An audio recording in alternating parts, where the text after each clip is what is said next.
श्री शिवाय नमस्तुभ्यम। हर हर महादेव। आप सभी को सावन पूर्णिमा की हार्दिक शुभकामनाएं।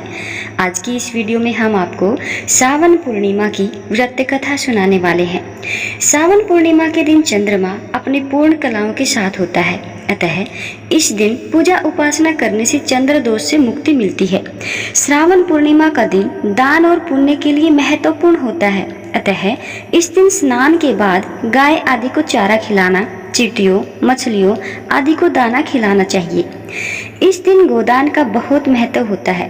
श्रावणी पर्व के दिन जनेऊ पहनने वाले धर्मावलंबी मन, वचन और कर्म की पवित्रता का संकल्प लेकर के जनेऊ बदलते हैं। ब्राह्मणों को यथाशक्ति दान देकर भोजन कराया जाता है। इस दिन भगवान विष्णु और माँ लक्ष्मी की पूजा का विधान होता है। विष्णु लक्ष्मी के दर्शन से सुख, धन और समृद्धि की प्राप्ति होती है। इस पावन दिन पर भगवान शिव, विष्णु, महालक्ष्मी और हनुमान को रक्षा सूत्र अर्पित करना चाहिए। रक्षाबंधन का त्योहार भी श्रावण मास की पूर्णिमा के दिन ही मनाया जाता है। इसे सावने या सलूनो भी कहा जाता है। रक्षाबंधन राखी या रक्षा सूत्र का रूप है। इस दिन बहनें अपने भाइयों की कलाई पर राखी बांधती हैं, उनकी आरती उतारती हैं और इसके बदले में भाई अपनी बहन को रक्षा का वचन देता है और उपहार स्वरूप उसे भेंट भी देता है। आइए अब श्रवण करते हैं सावन पूर्णिमा व्रत कथा, जिसे भगवान श्री कृष्ण ने स्वयं मैया यशोदा जी को सुनाया था। द्वापर युग में एक समय की बात है कि यशोदा जी ने कृष्ण से कहा, हे कृष्ण, तुम सारे संसार के उत्पन्न करता, पोषक और उसके संहार करता हो। आज कोई ऐसा व्रत मुझसे कहो जिसके करने से मृत्यु लोक में स्त्रियों को विधवा होने का भय न रहे और यह व्रत सभी मनुष्यों की मनोकामनाओं को पूर्ण करने वाला हो। तब श्री कृष्ण कहने लगे, हे माता, तुमने अति सुंदर प्रश्न किया है। मैं तुमसे ऐसे ही व्रत का सुविस्तार वर्णन करता हूँ। सौभाग्य की प्राप्ति के लिए स्त्रियों को 32 पूर्णमासियों का व्रत करना चाहिए। इस व्रत के करने से स्त्रियों को सौभाग्य संपत्ति मिलती है। यह व्रत अचल सौभाग्य देने वाला और भगवान शिव के प्रति मनुष्य मात्र की भक्ति को बढ़ाने वाला है। यशोदा जी कहने लगी, हे कृष्ण, सर्वप्रथम इस व्रत को मृत्युलोक में किसने किया था? इसके विषय में विस्तार पूर्वक मुझसे कहो। तब श्री कृष्ण कहने लगे कि इस भूमंडल पर एक अत्यंत प्रसिद्ध राजा चंद्रहास ने पातिल अनेक प्रकार के रत्नों से परिपूर्ण कातिका नाम की एक नगरी थी। वहां पर धनेश्वर नाम का एक ब्राह्मण था और उसकी पत्नी अति सुशीला रूपवती थी। दोनों ही उस नगरी में बड़े प्रेम से रहते थे। घर में धन धान्य आदि की कोई कमी नहीं थी। उन्हें एक बड़ा दुख था कि उनकी कोई संतान नहीं थी। इस दुख से वह अत्यंत दुखी रहते थे। एक समय एक बड़ा तपस्वी योगी उनकी नगरी में आया। वह योगी उस ब्राह्मण के घर को छोड़ करके अन्य सब घरों से भिक्षा लाकर भोजन किया करता था, लेकिन रूपवती से वह भिक्षा नहीं लिया करता था। एक दिन योगी ने रूपवती से भिक्षा न लेकर के किसी अन्य घर से भिक्षा लेकर के वह गंगा किनारे जाकर भिक्षात्र को प्रेम पूर्वक खा रहा था कि धनेश्वरी ने योगी को यह सब कार्य करते किसी प्रकार से देख लिया। अपनी भिक्षा के अनादर से दुखी होकर धनेश्वर योगी से बोला, महात्मन, आप सभी घरों से भिक्षा लेते हैं, परंतु मेरे घर की भिक्षा कभी भी नहीं लेते। इसका क्या कारण है? योगी ने कहा कि निसंतान के घर की भीख पतितों के अन्न के तुल्य होती है और जो पतितों का अन्न खाता है वह भी पतित हो जाता है, क्योंकि तुम निसंतान हो। अतः पतित हो जाने के भय से मैं तुम्हारे घर की भिक्षा नहीं लेता हूँ। धनेश्वर यह बात सुनकर अपने मन में बहुत दुखी हुआ और हाथ जोड़कर के योगी के पैरों पर गिर पड़ा तथा आर्द्र भाव से कहने लगा, हे महाराज, यदि ऐसा है तो आप मुझको पुत्र प्राप्ति का उपाय बताइए। आप सर्वज्ञ हैं, मुझ पर अवश्य ही कृपा कीजिए। धन की मेरे घर में कोई कमी नहीं है, परंतु मैं पुत्र न होने के कारण अत्यंत दुखी हूँ। आप मेरे इस दुख का हरण करें। आप सामर्थ्यवान हैं। यह सुनकर योगी कहने लगे, हे ब्राह्मण, तुम चंडी की आराधना करो। घर आकर अब उसने पत्नी को यह सब वृत्तांत कहा और स्वयं तप में निमित्त वन में चला गया। वन में जाकर उसने चंडी की उपासना की और उपवास किया।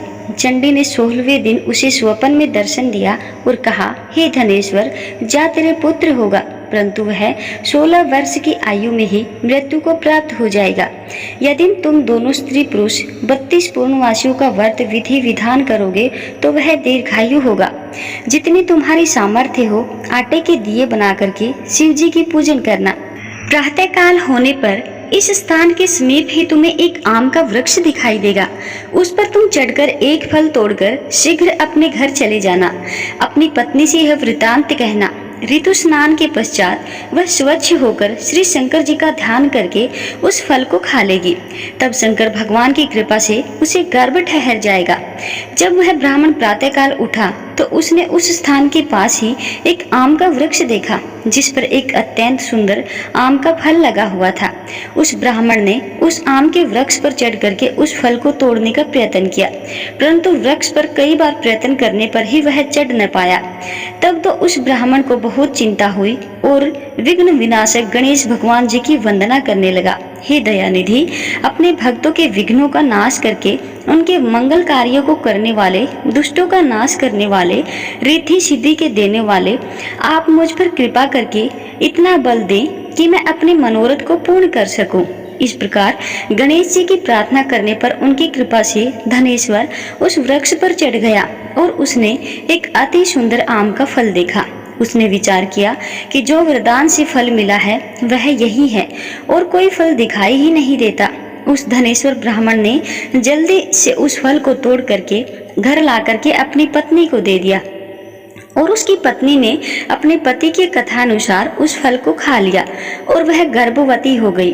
देवी जी की असीम कृपा से उसे एक अत्यंत सुंदर पुत्र उत्पन्न हुआ जिसका नाम उन्होंने देवीदास रखा। माता पिता के हर्ष और शोक के साथ वह बालक शुक्ल पक्ष के चंद्रमा की भांति अपने पिता के घर में बढ़ने लगा। भवानी की कृपा से वह बालक बहुत ही सुंदर, सुशील और विद्या पढ़ने में बहुत ही निपुण हो गया।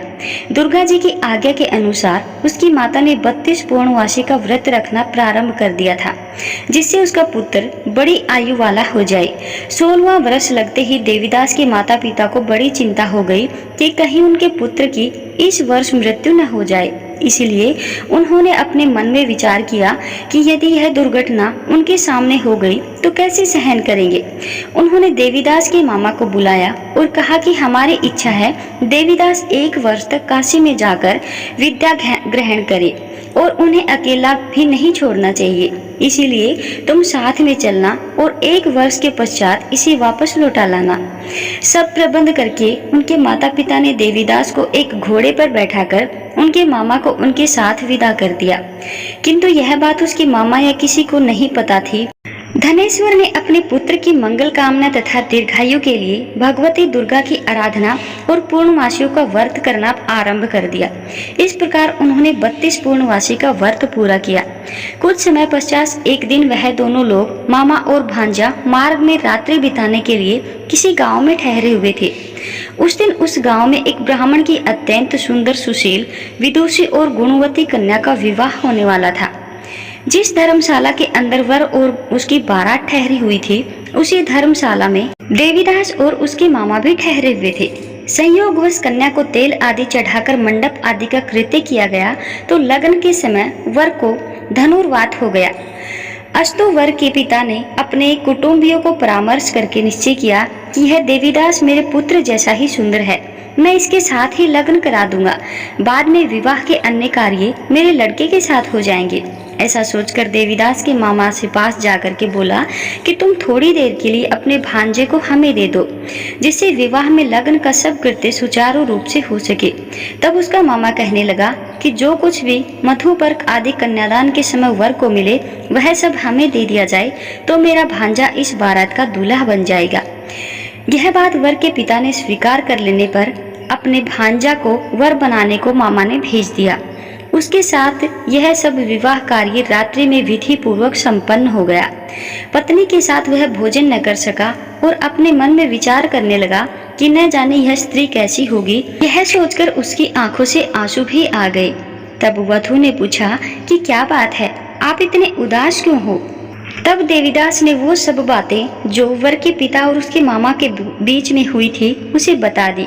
तब कन्या कहने लगी कि यह ब्रह्म विवाह के विपरीत कैसे हो सकता है। देव, ब्राह्मण और अग्नि के सामने मैंने आपको ही अपना पति बनाया है, इसीलिए आप ही मेरे पति हैं और मैं आपकी ही पत्नी रहूंगी, किसी अन्य की कदापि नहीं। तब देवीदास ने कहा, ऐसा मत करिए, क्योंकि मेरी आयु बहुत थोड़ी है, मेरे पश्चात आपकी क्या गति होगी। इन बातों को अच्छी तरह विचार कर लो। परंतु वह दृढ़ विचार वाली थी, बोली कि जो आपकी गति होगी वही गति मेरी होगी। हे स्वामी, आप उठिए और भोजन करिए, आप निश्चय ही भूखे होंगे। इसके बाद देवीदास और उसकी पत्नी दोनों ने भोजन किया तथा शेष रात्रि वे सोते रहे। प्रातःकाल देवीदास ने अपनी पत्नी को 3 नगों से जुड़ी हुई एक अंगूठी दी, एक रुमाल दिया और बोला, हे प्रिय, इसे लो और संकेत समझ करके स्थिर चित्त हो जाओ। मेरा मरण और जीवन जानने के लिए एक पुष्प वाटिका बना लो, उसमें सुगंधी वाली एक नवमल्लिका लगा लो, उसे प्रतिदिन जल से सींचा करो और आनंद के साथ खेलो कूदो तथा उत्सव मनाओ। जिस समय और जिस दिन मेरा प्राणांत होगा ये फूल सूख जाएंगे, जब ये फिर हरे भरे हो जाएं, तो जान लेना कि मैं जीवित हूँ। यह बात निश्चय करके समझ लेना, इसमें कोई संशय नहीं है। यह कर समझा करके वो चला गया। प्रातः काल होते ही वहाँ गाजे बाजे बजने लगे और जिस समय विवाह के कार्य समाप्त करने के लिए वर तथा सब बाराती मंडप में आए, तो कन्या ने वर को भली भांति से देखकर अपने पिता से कहा कि यह मेरा पति नहीं है, मेरा पति वही है जिसके साथ रात्रि में मेरा पाणी ग्रहण हुआ था, इसके साथ मेरा विवाह नहीं हुआ है।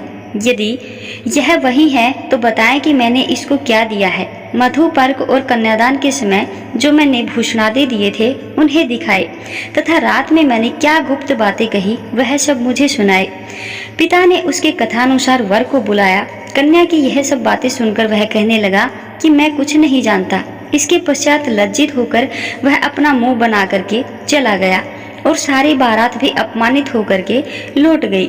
भगवान श्री कृष्ण बोले, हे माता, इस प्रकार देवीदास काशी विद्याध्ययन के लिए चला गया। जब कुछ समय बीत गया तो काल से प्रेरित होकर एक सर्प रात्रि के समय उसे डसने के लिए वहां पर आया। उस विषधर के प्रभाव से उसने शयन का चारों ओर से विष की ज्वाला से विषैला हो गया, परंतु व्रतराज के प्रभाव से उसे काटने नहीं पाया, क्योंकि पहले ही उसकी माता ने 32 पूर्णवासी व्रत कर रखा था।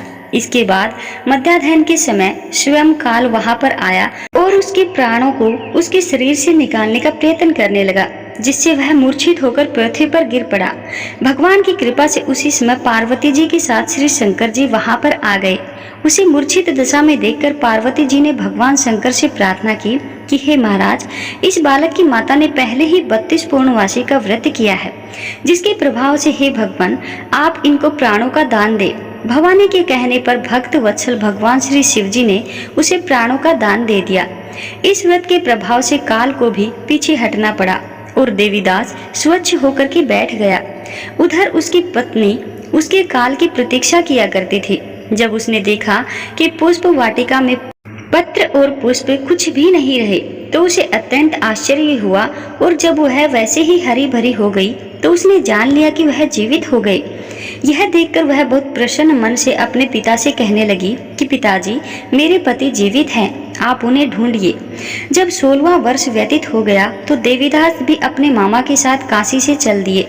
इधर उसके ससुर उसे ढूंढने के लिए घर से जाने वाले ही थे कि वह दोनों मामा भांजा वहां पर आ गए।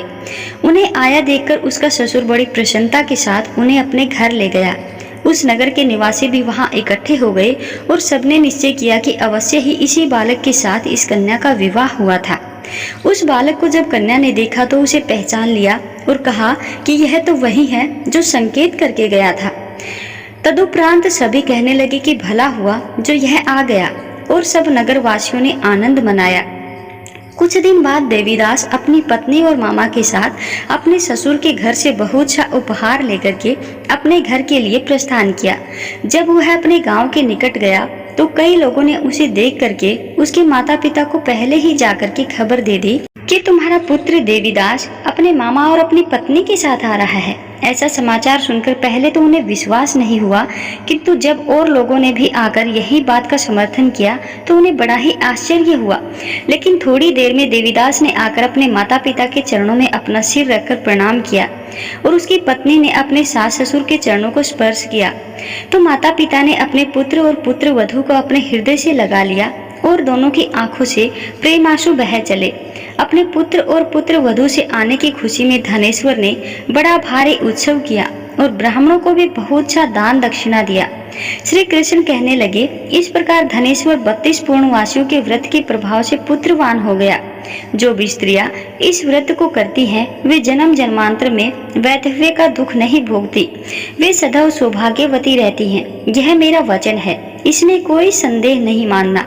यह व्रत पुत्र पौत्रों को देने वाला तथा संपूर्ण मनोकामनाओं को पूर्ण करने वाला है। 32 पूर्णवासियों के व्रत करने वाली व्रत की सभी इच्छाएं भगवान शिव जी की कृपा से पूर्ण हो जाती हैं। एक बार जयकार लगा दीजिए कमेंट बॉक्स में, हर हर महादेव। अगर वीडियो अच्छी लगी हो तो वीडियो को लाइक करके अन्य लोगों के साथ भी शेयर कीजिएगा।